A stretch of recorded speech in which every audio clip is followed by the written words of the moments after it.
Let's face it, a 1.5% GDP growth rate for the second quarter is dismal, to say the least. And to make matters worse, the Great Recession ended more than 3 years ago. Of course, the White House is doing its best to soften the blow, even going so far as to say it shows the economy is, quote, moving in the right direction, but more growth is needed to boost jobs.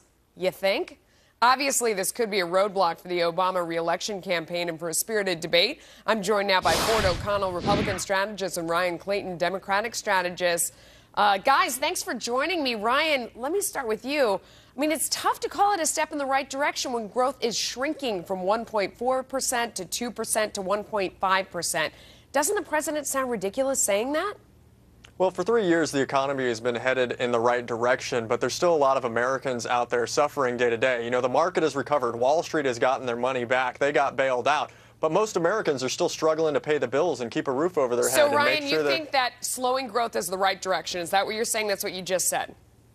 I think positive growth is the right direction. And, you know, this is really about two fundamentally different visions of the economy. You know, millionaires like Mitt Romney and his Republican allies, they want to give the entire world's wealth to the wealthiest 1% and have it magically trickle down upon the rest of us. But President Obama and millions of Americans, they want a thriving middle class and purchasing power so that people can pay the bills, provide for their family, and, you know, have a little money left over to enjoy life, too. Ford, and that's what he's been doing for the last year. Slowing growth is the right direction. You agree with that? Slowing growth from 4.1% to 1.5%, that's the right direction. We have to increase growth, or we're not going to get America back to work. That said, though, we're going to need a wholesale overhaul of the corporate tax code, okay? Because essentially America is not an attractive place to do business for a lot of folks. And until we do that, we're going to continue to sputter along. And that said, though, yes, the Obama campaign is playing defense, but President Obama is extremely likable, and a lot of average Americans think he sympathizes with their plight.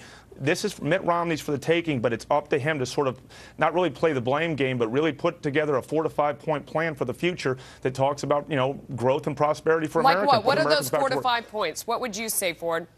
One of the things I would do is certainly overhaul the corporate tax code. I would usher in the Keystone Pipeline in the short run, and until we overhaul the corporate tax code, I'd actually pass the territorial tax system, because double taxing money made abroad is not going to bring it back. This is the only way we're going to do it. We're one of only 6 nations in the industrialized world that doesn't have it. And we have the highest corporate tax rate in the world. Who's going to bring money in here to invest? Yeah. This is a very uncertain market, and that's the problem. Ryan, Glenn Hubbard, from the economic advisor from the Romney campaign, came out today and said that if we keep up at this rate over the next year or two, we simply can't get back to full employment if we grow at this rate. It's tough to argue with that. How would you argue with it?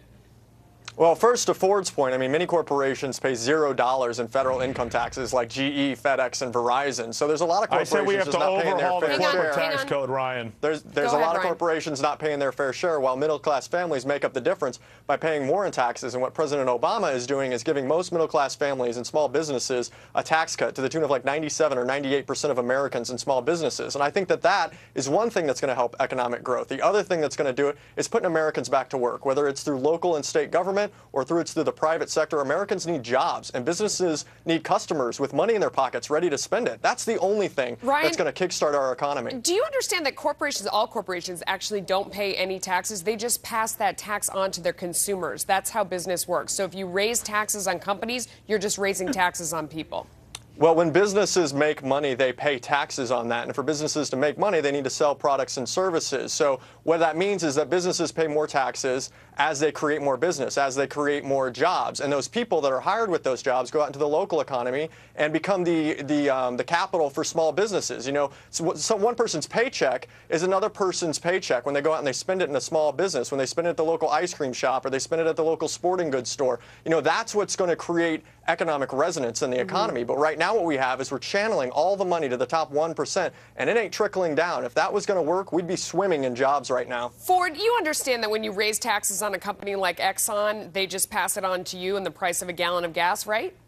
That's absolutely right, and that's why we can't get rid of the $4 billion tax credit for the oil companies, because if we do, the consumer is going to be hit in the bag with a difference in the cost. I'm well aware of that, and until we create certainty with the corporate tax code and make America an attractive place to do business, we're going to continue with high unemployment. And frankly, you know, Americans can't take it any longer, and they're sick and tired of the blame game. What they want to know is what each candidate is going to do to go forward. They know that we're in bad times. The question is the first candidate that talks about the future the fastest and provides a vision towards the future is probably going to be the one that wins this election.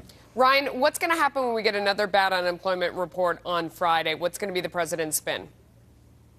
I think the president's going to say that, we've spent the last 3 years putting America back on track, while Republicans in Congress and Republican politicians in Washington have done everything within their means to sabotage the economic recovery and stand in the way, because they think that that's going to score them cheap political points and that's going to help them win this year's election. I think they're sadly mistaken. I think most Americans want all politicians to put politics aside and put Americans back to work. Okay, guys, we're going to leave it there. Thanks for a spirited debate. Thanks for having you. us. Here's the question.